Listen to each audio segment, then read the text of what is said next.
Aujourd'hui, je me trouve à Trois-Pistoles, la ville la plus mystérieuse du Québec. C'est rempli de légendes ici. Justement, on s'en va visiter la Forge à Bérubé. Hey, la Forge, ça veut dire quoi? Personne ne le sait. C'est ça, la légende. Et l'autre légende aussi, c'est le fleuve. Tu vois ça? C'est rien que de la boîte. Il n'y en a pas vraiment de fleuve, là. C'est peut-être un mythe. Bon pestac.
On a vraiment choisi un bon temps de l'année pour venir visiter Trois-Pistoles. Dans le bas du fleuve, en automne, il y a de la couleur partout dans les arbres, dans les champs.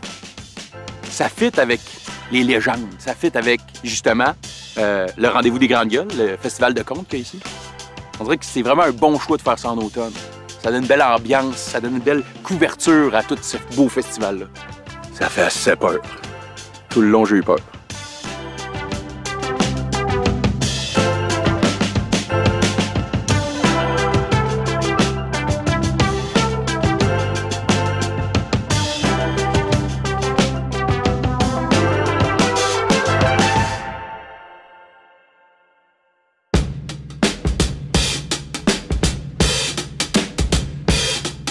Pour visiter la Forge à Bérubé, je m'en vais rencontrer Maurice, qui est le grand Manitou, l'homme qui sait tout. Le vent souffle son nom. Maurice! Ça tombe bien, je suis arrivé. La Forge est une salle assez impressionnante. En rentrant, je trouvais que c'était une salle quand même faite sur le long, là, avec les bancs qui étaient de dos à la scène. Rendu au coin, j'ai compris que la salle était de l'autre bord. C'était vraiment impressionnant de voir une salle de spectacle qui sert aussi de quincaillerie, en fait.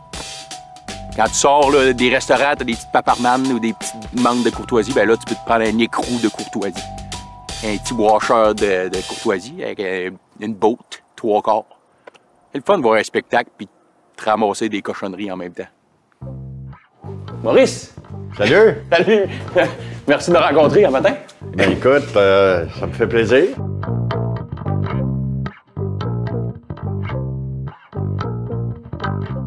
Sais-tu l'équipement original de la Forge? Oui, Ouais. écoute, c'est tous des instruments que le forgeron a même fabriqué lui-même. Pour vrai? Ouais. Au moment où le forgeron nous a laissé la salle, c'était pas une salle.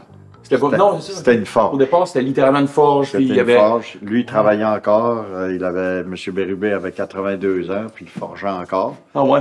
Et donc, ce qui reste, c'est son esprit et les outils qu'il a fabriqués. Quand je suis arrivé à Trois-Pistoles, je me suis aperçu que les gens avaient beaucoup d'histoires à raconter et c'était pas valorisé. Puis, j'aime dire que si tu te colles sur les murs, tu entendrais toutes sortes d'histoires qui se racontaient ici. Tu avais des rumeurs qui débarquaient dans la place puis qui se répandaient dans la population. Tu avais des nouvelles. Donc, pour moi, c'était un lieu de parole. Okay. Puis quand je m'ennuyais, des fois, je venais ici, moi aussi. Voilà, pour justement te divertir avec les... Des fois, j'avais rien à faire réparer, mais j'arrivais avec un petit outil puis pour avoir quand même l'air de pas nifler. Je voulais pas l'air d'un ouéreux, tu sais. Je pense pas qu'il y a bien des salles dans la vie qui ont décidé, même si c'était une ancienne forge, des choses comme ça, souvent ils ont transformé ça d'une manière assez drastique. Mais là, d'ici, de voir que on dirait que j'ouvre un tiroir puis je vais encore voir les vis que le forgeron utilisait, c'est comme dans le sens, il y a de quoi de très...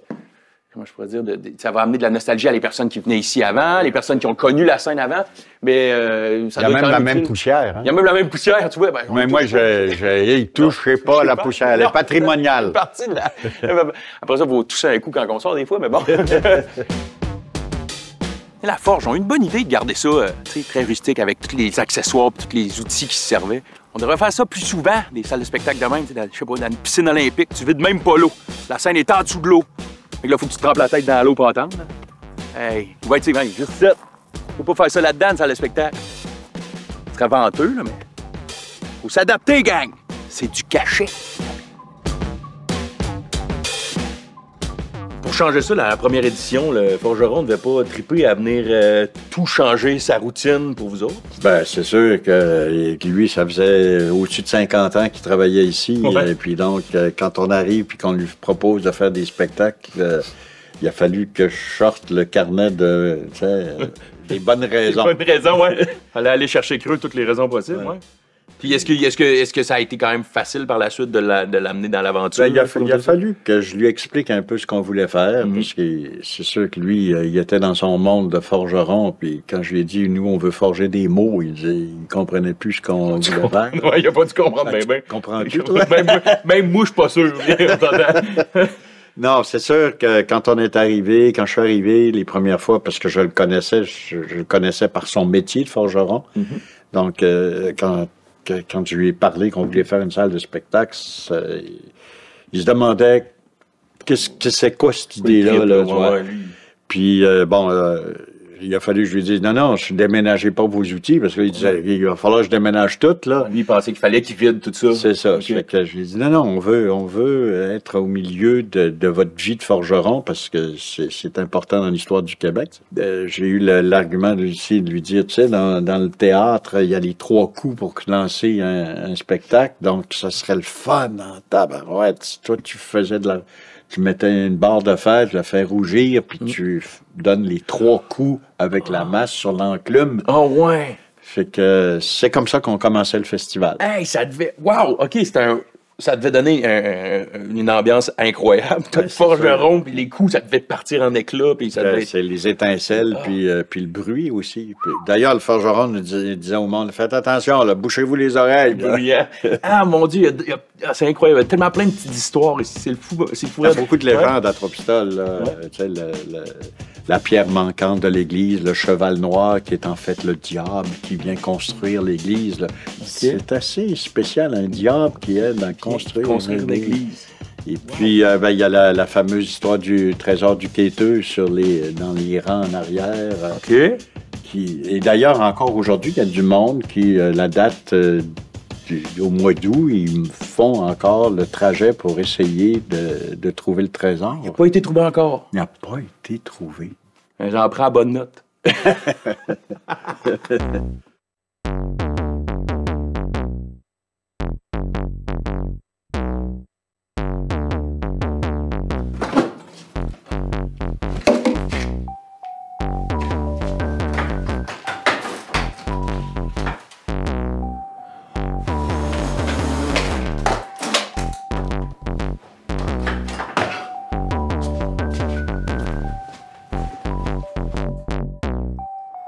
Maurice m'a conté la légende du quêteux là, avec le trésor. Pas mal la seule fois je m'ai retenu, c'est le trésor. Il n'a pas été trouvé, c'était à moi ce trésor-là. Là, je me suis mis à fouiller un peu dans la forge, là, puis j'ai trouvé ce vieux grimoire de poche. Puis ça part d'un paquet de légendes de Trois-Pistoles, fait que l'information doit être là-dedans. Là.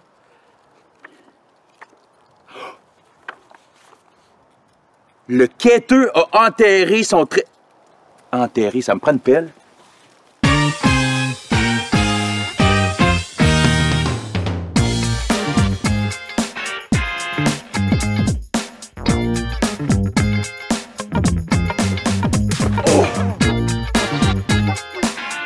Moi, je visite des villes souvent en auto, des fois je marche, ou des fois même en vélo.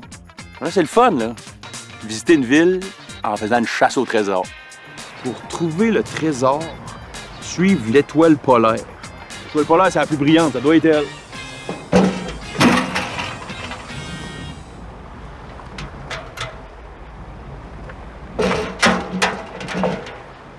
« 3, 4, 5, 6, 7, 8, 9, 10.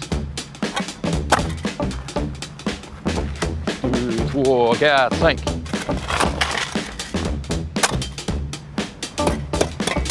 14, 15, 16.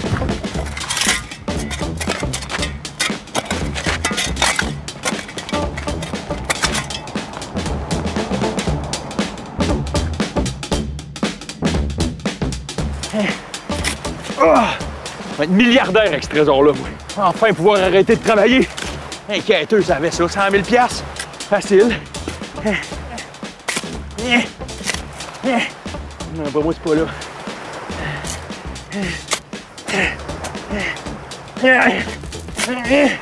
Bon, d'après moi, c'est ici. Ah, j'ai un bon filon, là. Le fire.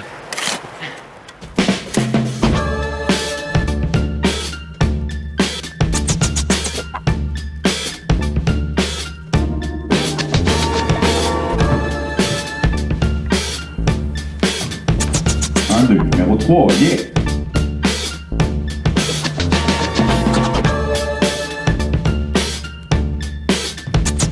Vous vous occupez de la programmation à la forge, c'est bien ça? Mais vous ne faites pas partie de la forge, c'est des entités à part entière. Je me trompe, je. Un peu! Ouais.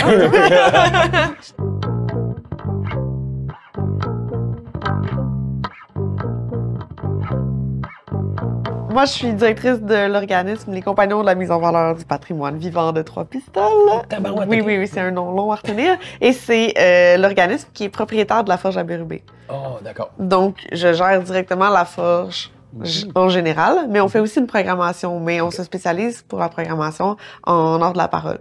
OK, d'accord. Donc, le compte rentre là-dedans? Le compte rentre là-dedans, exactement, ou de la poésie, ou les spectacles qu'on essaie de proposer, c'est toujours en art de la parole. Ah, d'accord. OK, génial. Est-ce que tout ça va pas être l'art de la parole, non? Non, nous, on est l'organisme qui est complètement à part de la Forge, l'Œil de la Tempête. On fait beaucoup de diffusion musicale à la Forge à Bérubé. Donc, nous, c'est vraiment le volet musique. OK. On fait une couple de shows par année à la Forge. Donc, ça, c'est vraiment une programmation qui est complètement à part de celle des Compagnons, là, qui est en art de la parole. On va faire du patch de lumière. Ouais. Vous avez une bonne réponse du public local ici, à longueur d'année, même l'hiver? Ben oui, il y a quand même on a quand même un pas pire pouvoir d'attraction là, autour. Je te dirais que puis je pense que le Festival de contes aussi a un grand pouvoir d'attraction sur les gens de l'extérieur, mais les petits shows de l'œil, on voit, je pense qu'on est quasiment à 75% des gens qui viennent pas de Trois-Pistoles qui sont dans nos spectacles. Fait qu'on attire les gens de Rivière-du-Loup, Rimouski, Témis, avec des alentours. On est capable d'avoir quand même une bonne réponse. Là. Je te dirais pas qu'on n'a pas nos hauts et nos bas comme tout le monde. Ouais, c'est pas tous les shows qui sont pleins tout le temps. Craquer. Ouais. Mais en général, on s'en sort quand même super bien. Puis on sait tirer notre épingle du jeu. Je pense que c'est la forge qui se démarque. Puis qui attire automatiquement les gens aussi. Ouais. C'est tellement un espace particulier. Quand tu y vas une fois, c'est comme une plus-value, un spectacle, que ça soit à la forge, je crois. Oui, qu'un centre, mettons, culturel ou quelque chose comme ça que tu vas aller voir, puis ça n'a pas tant de personnalité, entre guillemets. On s'entend que la forge, niveau personnalité, c'est quand même assez solide, ouais, exact. Ouais.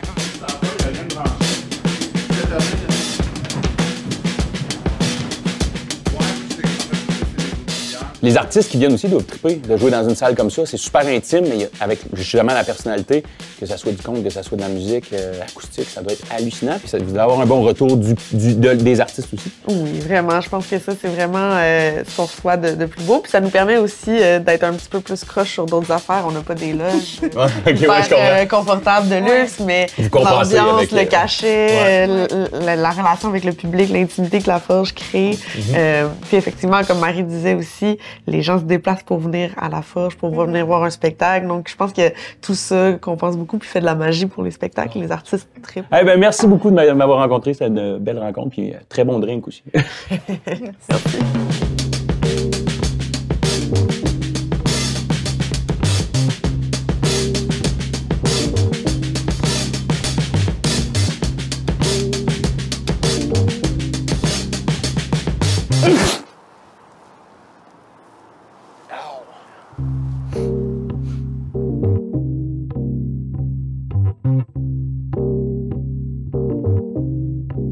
Je suis pas ingénieur en hockey, là. Mais il me semble, moi, j'aurais fait mon hockey au-dessus de l'eau. Faut que tu aies bien de la volonté pour faire le portage 3 km quand tu vas aller faire une journée de bateau. Prends des bonnes bottes. Ils sont pas trop forts, les quai-génieurs, ça. Ouais. Vraiment, la pêche à marmotte est bonne, ça, par exemple. Avec le spot au Québec pour pêcher à marmotte. C'est ça, dans le quai avec ton harpon. Là, tu manges la marmotte. Ça se mange-tu, la marmotte?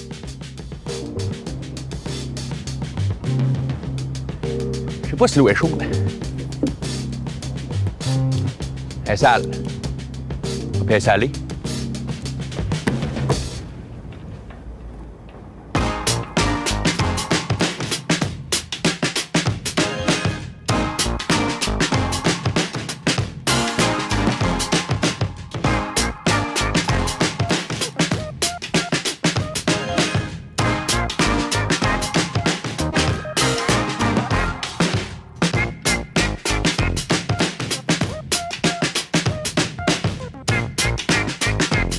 C'est l'automne, c'est le temps des récoltes, hein? L'abondance.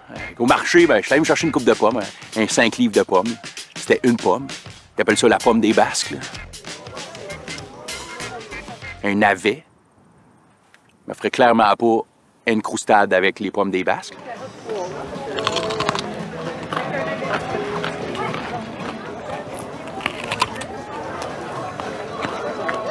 C'est quand même un bon snack de randonnée. Si t'en as pour un méchant bout à manger. Là. Puis tu vas puer de la bouche aussi, assuré.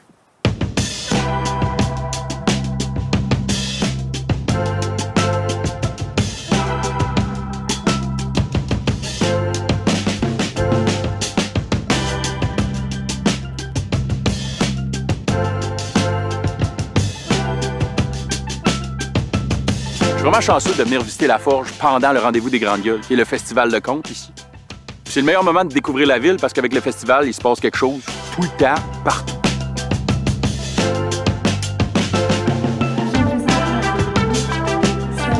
Aujourd'hui, on est la dernière journée du festival qu'il y a ici, le festival de conte. Il y a un festival? Ben, je pense. Moi, en tout cas, j'ai vu du monde qui m'ont crié ça tantôt. Ça, c'est la dernière journée, ça s'est bien passé à date? Ça a été vraiment une année assez exceptionnelle au niveau de l'achalandage. Ouais. Je sais pas si c'est le désir des gens de se coller un petit peu plus, parce qu'à la forge, on se colle. Ouais, à la forge, on se colle. Ben oui, c'est ça. C'est plus proche quand même. Ouais. Puis justement, durant le festival, ça se passe pas juste à la forge, non? Ben, à Trois-Pistoles, on a 6 différents lieux, à part de la forge. On a, entre autres, la maison du notaire, le beau lieu commun. Donc, on a différentes places. Okay.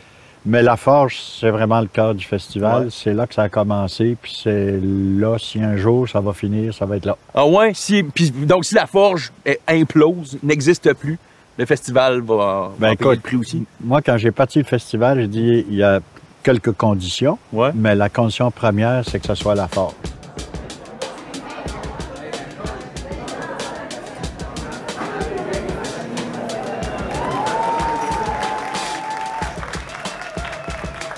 Le festival, ça fait 26 ans quand même que ça roule. Ça a dû avoir une superbe évolution à voir aller.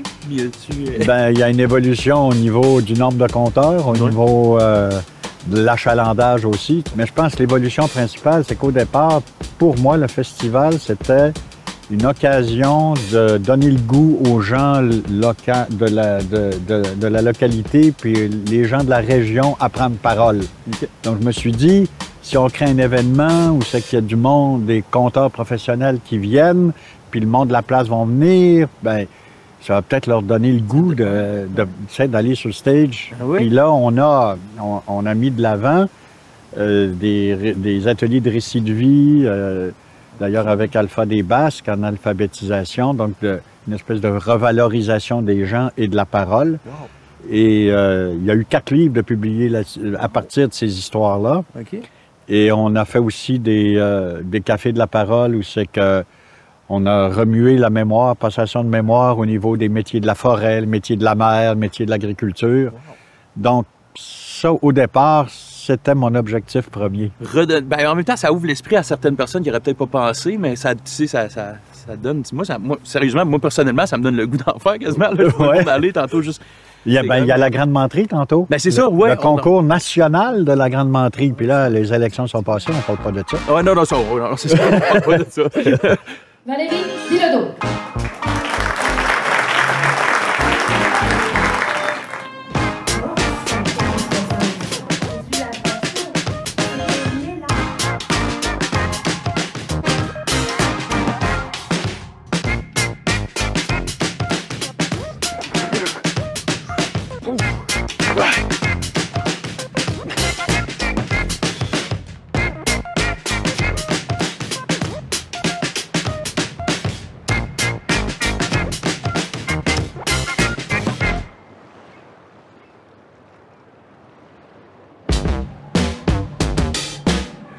Je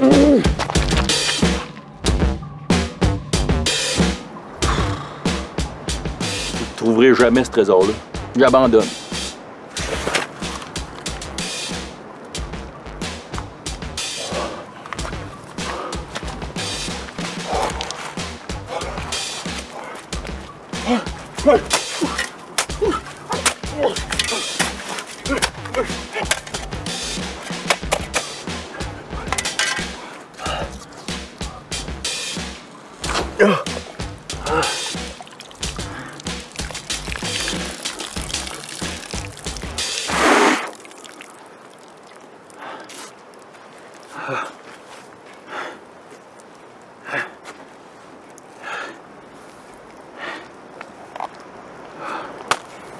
Un miroir.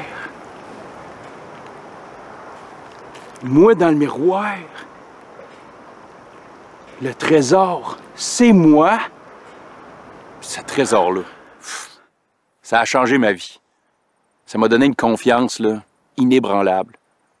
Tu sais, ça fait 150 ans qu'il cherche le trésor, là. Puis il cherche, puis il cherche. C'est normal qu'il l'ait pas trouvé. Le trésor, c'est moi. Ça m'a quand même coûté 50 pièces d'appel, regarde. Ah!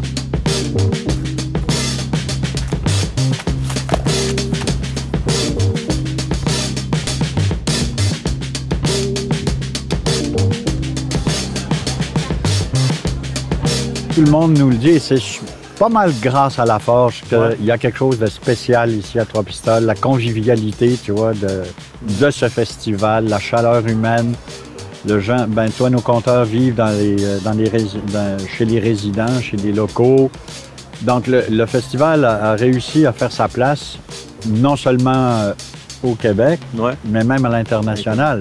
On a été invité il y a 2 ans par l'Office international de la francophonie. Il faisait une grosse table de concertation sur le conte dans toute la francophonie, tous les pays de la francophonie. Et c'est nous qui avons été invités pour représenter le conte au Canada. Wow! Trois-Pistoles représentent... Wow, c'est vraiment... Ben voilà, c'est une superbe fierté pour le monde de la région. C'est merveilleux. Voilà. Eh ben, merci beaucoup, Maurice, pour cette belle journée. Puis c'est le fun, mon Dieu. Puis félicitations pour tout le 26 ans en arrière de la cravate. Okay. Merci. Salut, merci. Merci.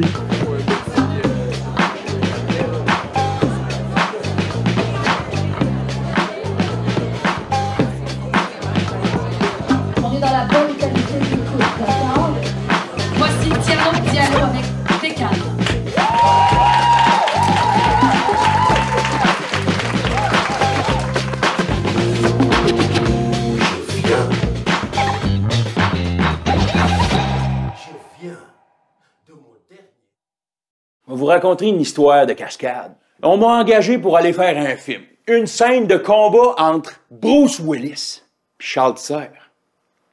Moi, je doublais Bruce Willis. Premièrement, le tournage, il est creux dans le bois. C'est à peu près 15-20 heures dans le chemin de terre pour te rendre. T'arrives là-bas, une belle grande forêt. En plein centre, un feu de camp. Et là, le combat, on se met à se battre. Bam, bam, moi puis Charles Tisser. Bam. Mais là, tout d'un coup, un aigle passe entre nous deux. Ouah, fais le saut. Je m'enfarge dans le feu. Et là, bam, on continue à se battre, même si je suis en feu. Mais là, je commence à sentir ça, c'est chaud, j'ai mal. Mais si tu focuses ces bonnes choses, plus c'est dangereux, plus c'est payant. Donc là, moi, je suis content d'être en feu. On sent les cloches d'eau, mais on sent aussi le portefeuille gonflé. Et là, boum, je fais pogner la forêt en feu. J'entends cote, je me couche à terre pour m'éteindre. Personne vient m'éteindre. Tout le monde est en feu. On se roule à terre un peu partout. Tout d'un coup, on se rend compte qu'il y a une rivière à côté. Tout le monde dans la rivière. On sort de l'eau. On voit un dragon d'un bateau chauffé par Satan.